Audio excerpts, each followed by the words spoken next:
Hey investors, so I wanted to do this video on this REIT that is listed in Singapore. It's a REIT for US office properties.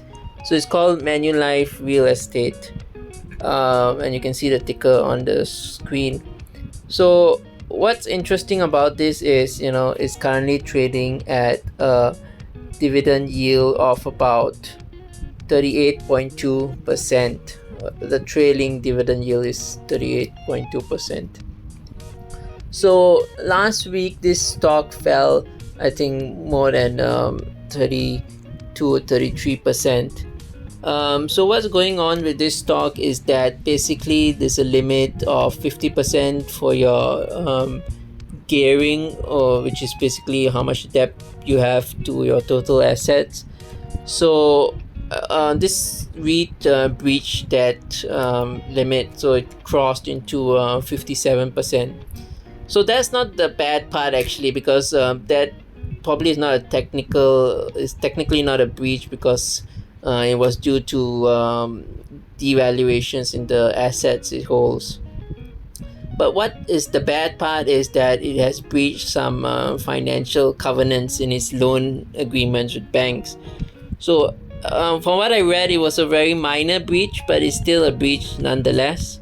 So, right now, this REIT is at the mercy of the banks because, of course, it's taken up quite a bit of debt, right?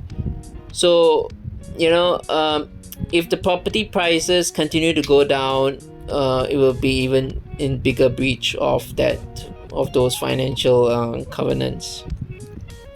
So now this REIT is discussing with the banks on how to resolve the situation.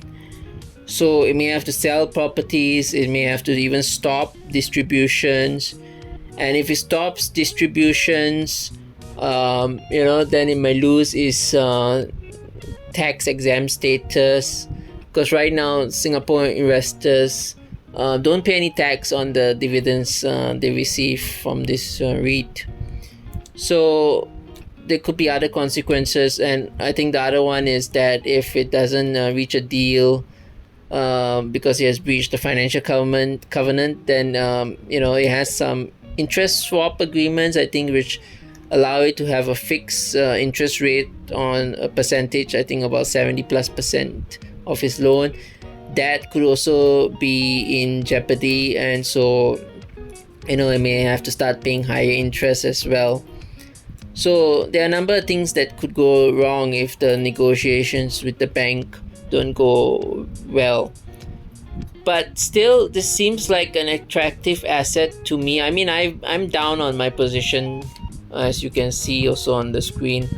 But it still looks interesting to me. I mean, the more it goes down, the more interesting it looks to me. I mean, broadly speaking, I think this REIT holds properties in some of the most affected states in the US and affected by the work from home trend, like New York, I think. So, those buildings have seen increasing vacancies. But I still don't think it's a complete doomsday scenario. I don't think these buildings are going to stay vacant forever or for very long even. I mean, either, employers are going to call their employees back at least a few times a week, or maybe in some cases these buildings will be used for other purposes. But they are in prime locations in so-called gateway cities, I think. So I don't think it's going to stay vacant for that long. So those are some thoughts around this REIT. I mean, when do you see a REIT offering 40% dividend yield?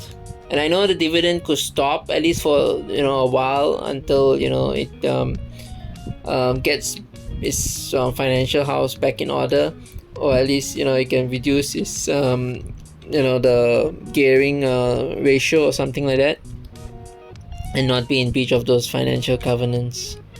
But I'm willing to wait. I mean, if it takes 6 months, if they have to hold the dividend for 6 months, I'm willing to wait, and then after 6 months next year, maybe they can restart the dividends.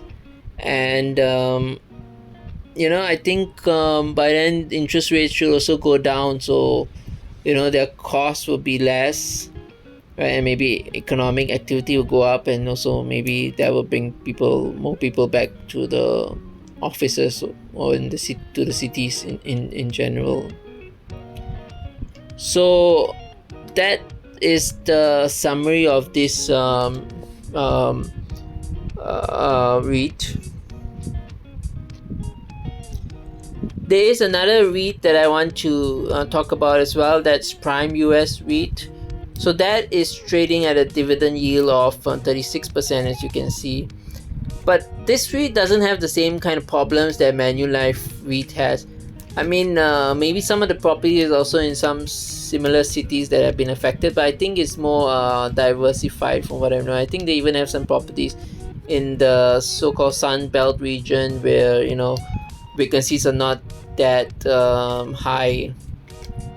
But this has been falling more in tandem with the general decline in the other Manulife REIT.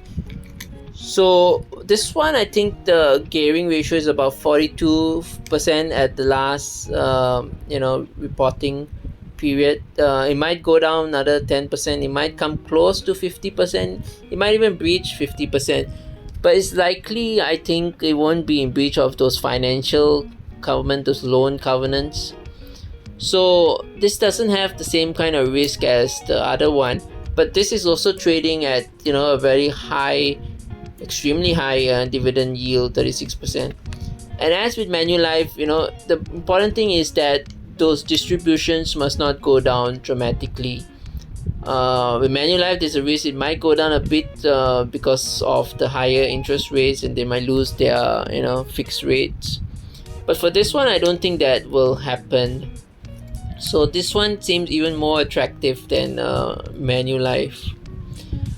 And I mean, like I mentioned earlier, I mean, if you're a local investor, you get these dividends tax free. So that's a pretty high dividend yield to get. So let me know what you think about these two office REITs listed in Singapore. I know now it's all doom and gloom about commercial real estate and US office properties. But if we try to think out 2 or 3 years from now, what do you think the position will be for these office REITs? Do you think now is the deal of the decade? What do you think? Let me know in the comments. Thanks for watching and have a great day.